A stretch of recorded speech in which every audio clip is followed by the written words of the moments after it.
Hey, this is Doug Schrift, and today I am so happy to have Sandy Feaster. She's going to talk to us about what's in your pantry. She's a registered nurse, and she's going to give us some great info on how to make your better food choices in your pantry. Sandy, how you doing today? I'm doing great, Doug. It's a good day today, and we're going to go into that pantry, and hopefully I'm going to give everybody some tips about what they can do to make great choices. And Doug, you might learn something too. You never know. Absolutely. My pantry needs a thorough going through. So next time you're in Phoenix, maybe you can go through my pantry. All right. Just get a big trash can ready, and it's scary. All right, so let's talk about this. So, is this what you look like when you go to the pantry? Yes, but I don't have a big ponytail like that. They have hair products for that. We can find something to put a nice wig on you, and then I know, yeah. And off you go. It's a thing of beauty. But when you look in there, or if you look in a cabinet, depending on where you store your food products, sometimes it's that look of shock and disbelief. I have a good friend of mine that every time I look in her refrigerator, I kind of look like that. It's like, wow, how do you know what's in there? So one of the things that we sometimes don't know what's in there because they're vintage items from days gone by. Doug, I'm guessing you get gift packages around the holidays. Oh, absolutely. Uh-huh. And, you take those nice baskets out, and what people do is you put those sort of in the back of the pantry. And like my husband likes to tell me, we'll open that later. It's like, I don't know about that. And later then becomes from, 2 years ago, 2017, later is now 2014, 2010. 1900 something, I don't know. Hopefully we don't have anything that goes back into the 1800s. But I don't know. Have you ever found any vintage things in your pantry, Doug? Well, we did find some stuff because we moved here about 8 years ago, and about 2 years ago we actually found some, I forget what it was, but it was something that we brought from California, which was literally 6 years old in our pantry. And my daughter said, Dad, have you ever looked at the expiration date on this? It's from 2009. It was a good year, that 2009. It's probably not such a great year right now when we're looking at food. The expiration dates, have a little bit of wiggle room in them, but something to be mindful of because I remember cleaning out my mother-in-law's her pantry when she was moving in with us, and there were some cans in there that had, I think they were tomato sauce or something, and they had actually eroded through the bottom of the can, and that was a mess in itself. So really pay attention to those items that you have. It's a good opportunity to put your gloves on, get your goggles out, maybe a face mask, and go on in, get rid of those vintage items. And it's always good. The old days, we all used to do spring cleaning and fall cleaning, and we tend to not do that as much. So it's a good opportunity to get in there and get those dust bunnies that are at the bottom of the corner that we didn't know were there in either our pantries, cabinets, refrigerators. So it's a good thing to do. So some of the techniques I'm going to talk about will show you how you can identify some of the good food choices. And it's kind of fun to clean things out sometimes. I like to clean when I'm trying to avoid doing big projects that I have to do. So hopefully you can use this as a great way to avoid things you don't want to do. So how do we get started? First thing is to take everything out of the pantry. Those of you who are KonMari fans and cluttering-free things, take it all out and look in things that touch joy with you. They don't touch joy. If you don't want to eat it, you never would eat it, get rid of it. Even if it has a date on it that it's not expired, I always liked when I was going into an office, I would take things in and put it in the lunchroom or the break room, and it would miraculously disappear and go to somebody else's house. So that's a good way of moving things along. If it has an expiration date earlier than today, get rid of it. Clean it out, put it in, wash out the jars or the cans and recycle those, and just make it go away. And the other thing is, if it looks nasty. How many times have you gone in or gone into your refrigerator? We were in our refrigerator last night doing something, and I had cilantro in there that it was no longer green, and it was no longer crispy, and didn't look very nice at all. It was pretty nasty, and so it went right to the garbage. Ever have that happen, Doug? I think mostly with us it's beans. You know, beans seem to go bad so fast, and then they start getting that fragrant. And we actually had a friend come over, and she says, "Do you have any beans in your refrigerator?" And we said, "No." She says, "I definitely smell turning beans in your refrigerator." And she was right. They were like, she reached way in the back there and pulled out some beans that were a little past their prime. And that's when it's good to go through, because a lot of times we stack stuff up on each other, or we put all the veggies in one place, and that poor little thing at the very bottom, it's generally the beans. Obviously. So get rid of it. Just, take a good advantage of those trash cans and get them going.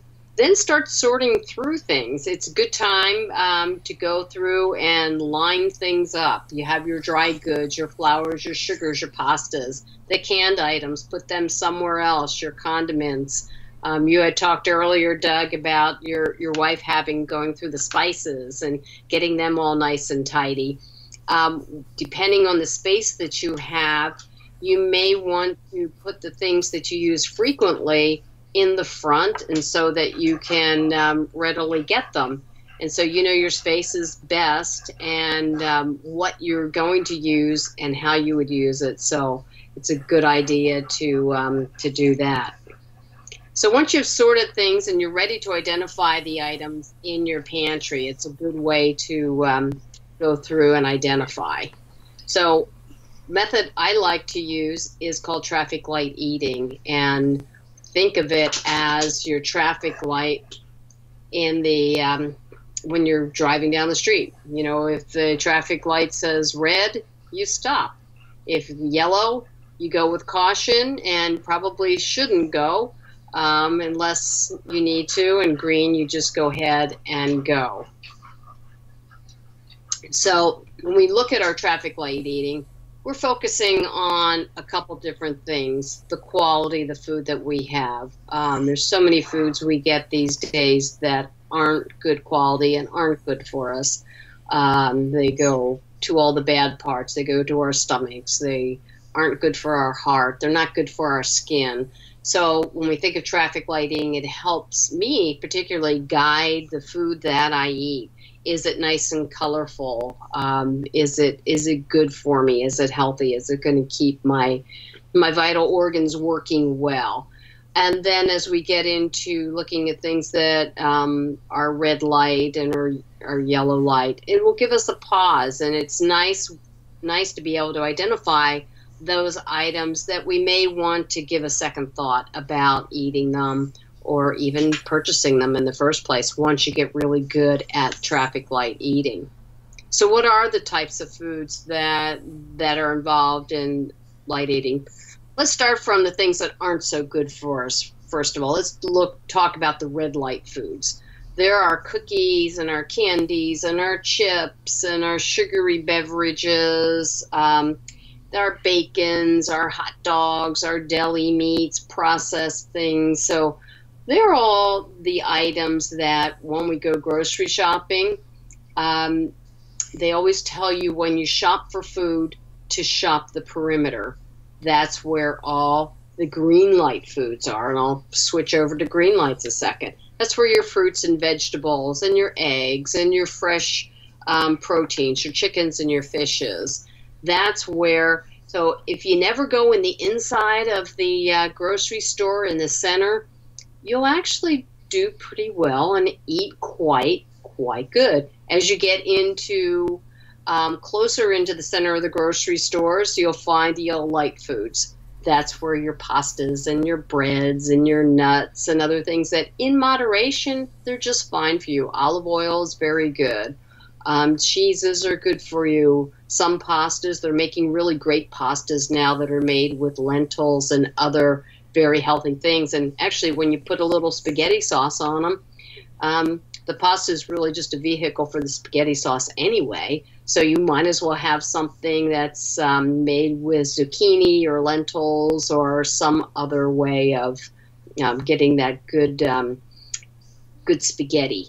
And so you can look at those yellow light items. So again, when you're shopping, shop the perimeter of the grocery store, and you'll get all of your good fresh vegetables and foods there. You have a lot better food choices. As you go in deep, just think you're going in deep. You're going to no man's land. That's where those donuts are hiding, those pastries. They're right there. They're calling your name, those candies. They just want you to eat them. So that's what my favorite food group is, gravy and candy. There you go. Yeah. And a soda to chug it down with. Yeah. Oh, there you go. Oh yeah, Doug, you don't look like you're eating red light. No, I couldn't do that in this house. Not with my wife. She's very natural. That's perfect. Perfect. So she doesn't go to the dark center of the store. Right. And it is really dark. And pay attention. Those of you who are listening to this, go out and just sort of walk the perimeter and take inventory of what's there, and go inside as you go towards the center and see those things that are there. You'll be surprised. So when you get your foods and they're in your refrigerator or you're in your cupboards, this is a good time to look at them and get some sticky notes or dots in green, yellow, and red. And the label on those foods, on those cans, on the pasta, on different things. Label everything you can. And then every time you take something out to eat it, take that note or the dot off and keep it in some place that's visible so you can start seeing the stacks. The other thing that you may want to do is if you have a little sticky on dots that don't come off, you can actually then just keep a little piece of paper, keep a 3x5 card, and have everybody's name in the family. They just check off whether it's a green, a yellow, or a red food item, and they can see what their trends are.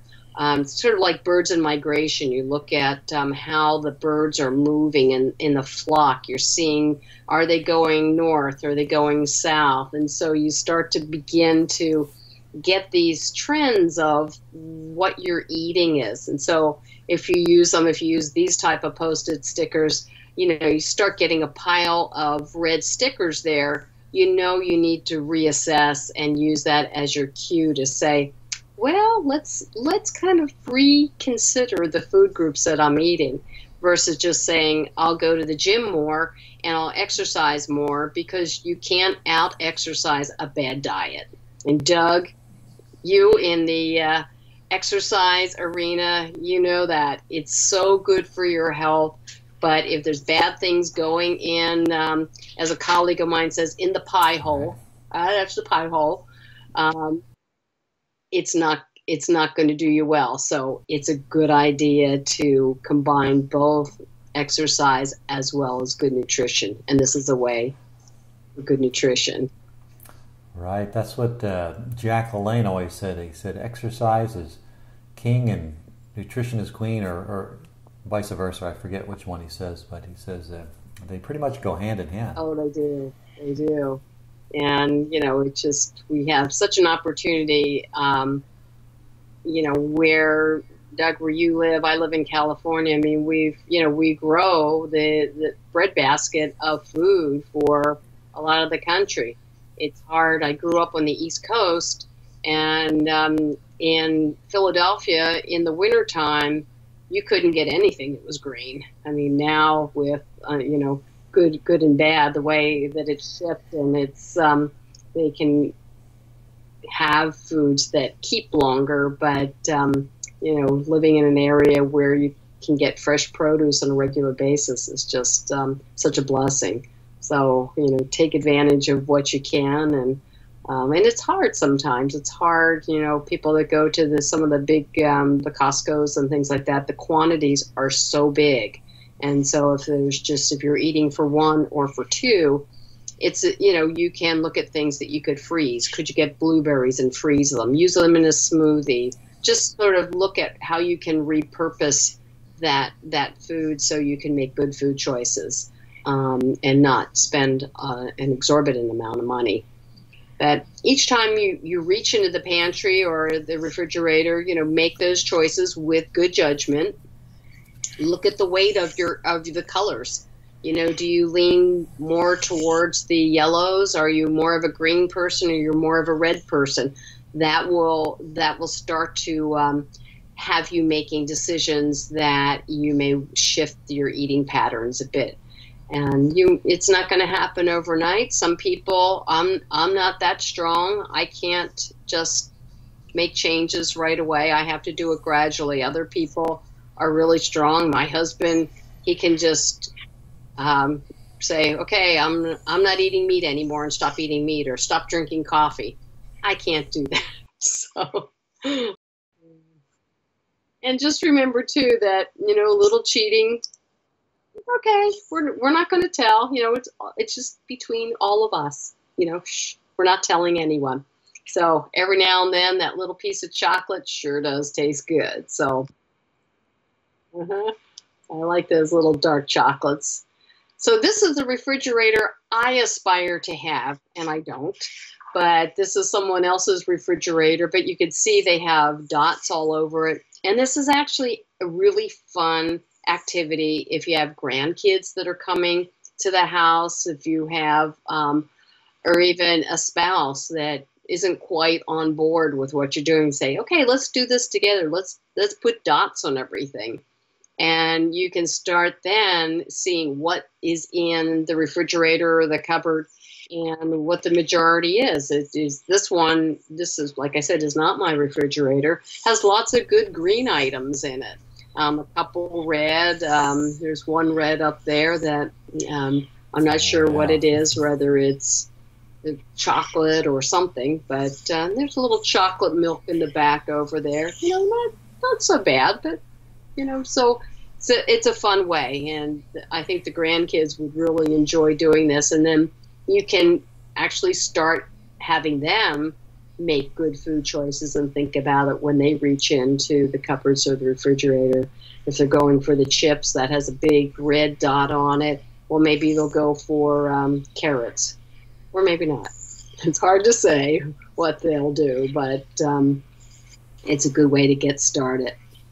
So think of the daily count. So over the course of a day, a week, a month, you'll start seeing, if you do this and keep track of the different color food groups that you're eating, the trends that are your trends and your family's trends, to see how you're doing, and can you make any course corrections. If you're feeling hungry, can you, instead reaching for the bag of chips, can you have an apple or some celery sticks or things like that? Because generally, if we drink a glass of water before we eat, it takes about 15 minutes for your brain to register that you're satiated. So a lot of times you'll go to, that's where the buffets get you into big trouble, because you're still chowing down and eating, and your brain hasn't caught up, and the next thing you know, you've gone through this whole line of all this food that you probably are not the best food choices you could make in those lines, because they use lots of creams and sauces and other things like that.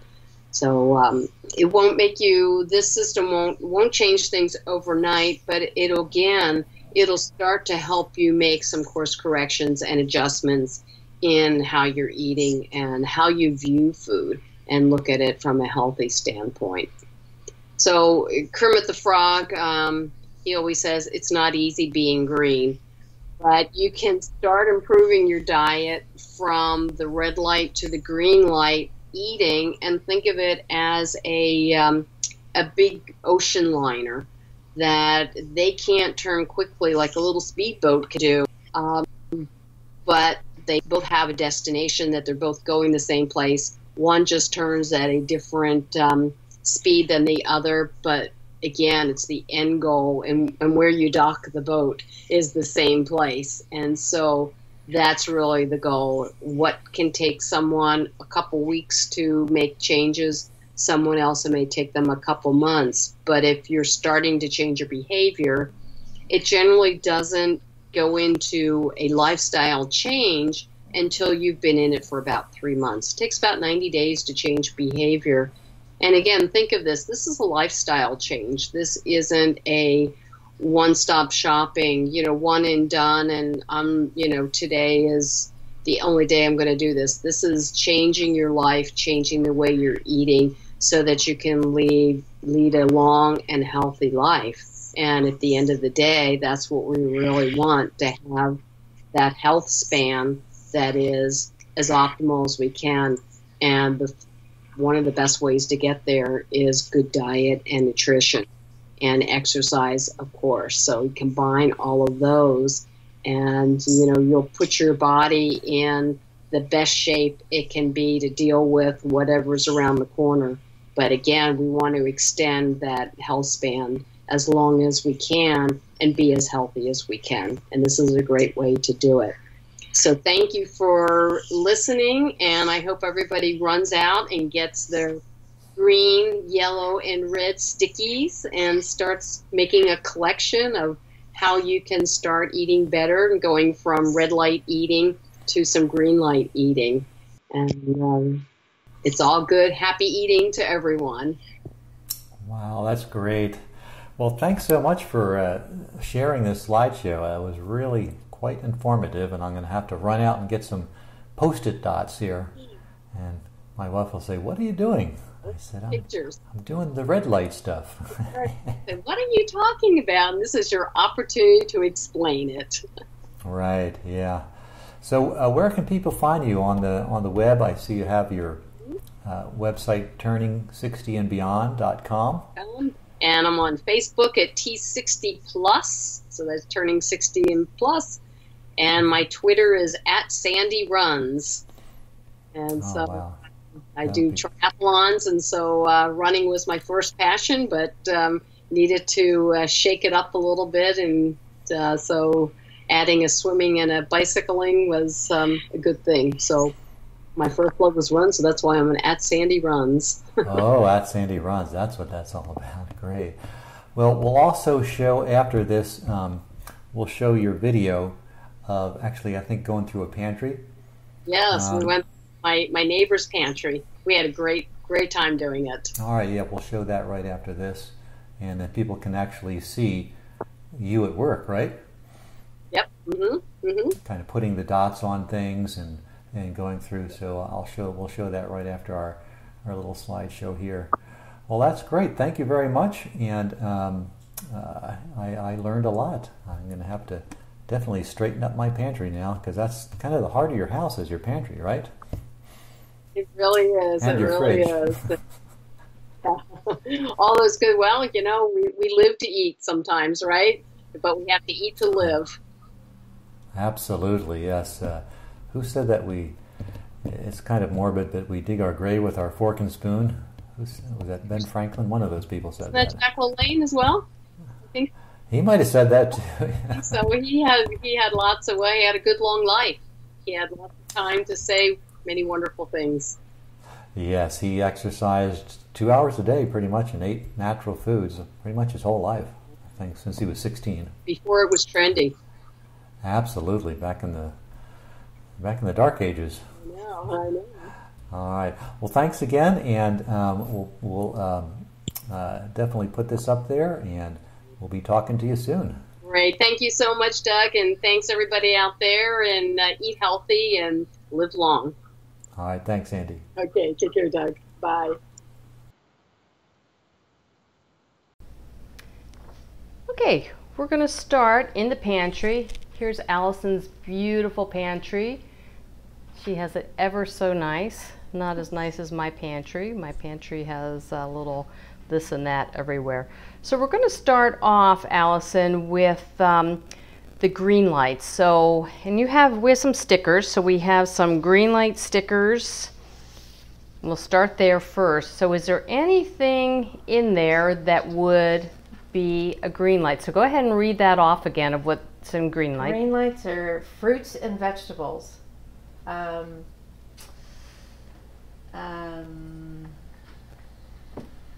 Oh, do I have any canned fruit or vegetables? I do not. Okay, I don't. that's fine. Are there some raisins up there that I see in the corner? Yes. Aha. Are those? Well, they're not fresh, they're dried, so maybe. Can I put a sticker on that then? Yeah, you want to put a sticker on that? So when you reach in there, you go, that's pretty good. You know, the better fruit option would be a grape or a apple or something like that. Okay, so now let's go through the yellow. What's in your yellow pantry? Let's see. I'm gonna hone in on that. Pasta, rice, nuts and seeds, lots of beans, lots of olive oil. My cheese and my Greek yogurt would be in my refrigerator. Right, right. So as we're in the pantry, and I'll give you some yellows. okay. Here's some yellow stickers. So maybe get about 2 or 3 of those. And what would you consider some of the top yellow that maybe you go into every day, but you may want to say, let me not, maybe be cautious about those, about how much I use or how much I have that certain food. Pasta. Mm-hmm. Lots of rice. There's some more pasta. White rice. Ah, yes. That one for sure. I think let's give that one a yellow sticker. Yeah, that for sure. Mm-hmm. Breadcrumbs, more rice. That's brown rice though. A little better. That's a little better. That's still a yellow? Yep, that's still a yellow, but it's a better yellow. Okay. More pasta, more grains. How often do you eat pastas and grains and rices on a daily basis or on a weekly basis? Maybe once a week. Okay. Maybe twice a week, rice. Okay. So do you think that having that little yellow sticker there will go, Oh yeah. Yeah. Yeah. So. Yes. Yeah, I do not have any green stickers. Well, that's okay. We're not in your refrigerator, so it's okay. Olive oil. I have a lot of olive oil. Oh, let's go down and visit these olive oils. Okay, so I have almost. Okay, does sesame seed oil count or just olive oil?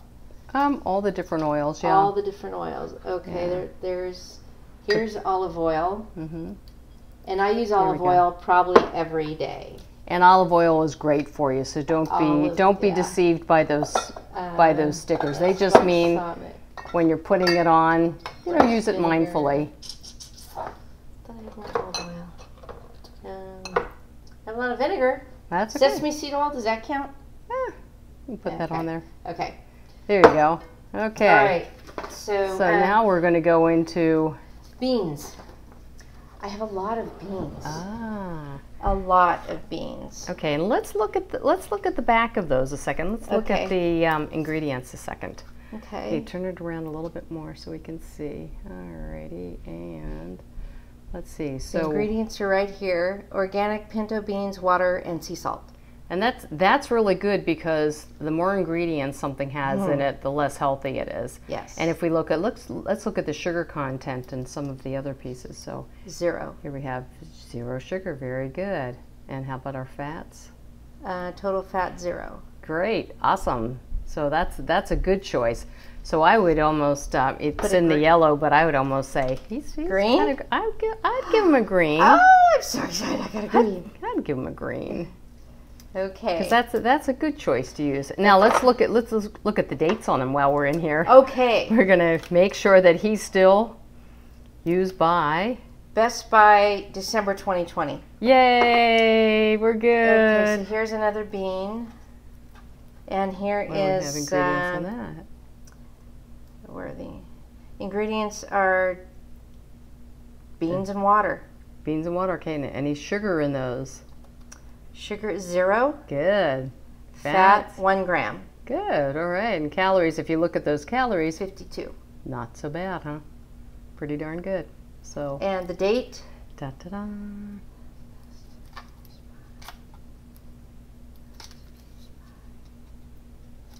Where's the date? It's down the bottom there. 18, maybe. It's an Italian. This is from an Italian store, so there's no date on it. No date on those. Isn't that green? Yeah. It's, okay. We'll give you green. I know you want green. Let's see. She's an overachiever. Kidney beans. What do we have on date for that? 2021. Yay, very good. How often do you go and check all your expirations? A lot.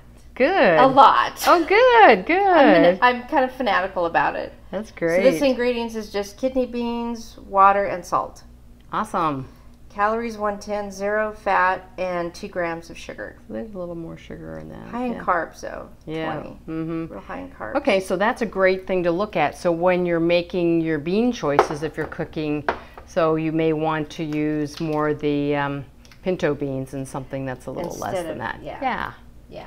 Okay. Let's see, what else is yellow? I have lots of nuts. Mm-hmm. And they're good for you. Yeah, nuts and seeds. Yeah. And then and the big thing with nuts and seeds is that, you know, when you're having them, how many? Is it, you know, a whole handful? Is it 2 handfuls or just a few? Yeah. So that's always the caveat with that. Yeah. Let's go to red and see if we can find any. Oh. Do we have any bad boys in there? Not here. Not here. No bad boys. On this specific list, my big red light on here is bacon. Mm-hmm. I don't have any cookies. No candy. Nope. No chips. No chips. I have no white bread. I do have white rice. Mm-hmm. And we don't drink soda. Excellent. Very, So very healthy. bacon is my... And that's okay. And I don't have any processed meats because we eat a lot of turkey sandwiches, but I roast a turkey breast and slice it up. Very good. Very healthy. That's awesome.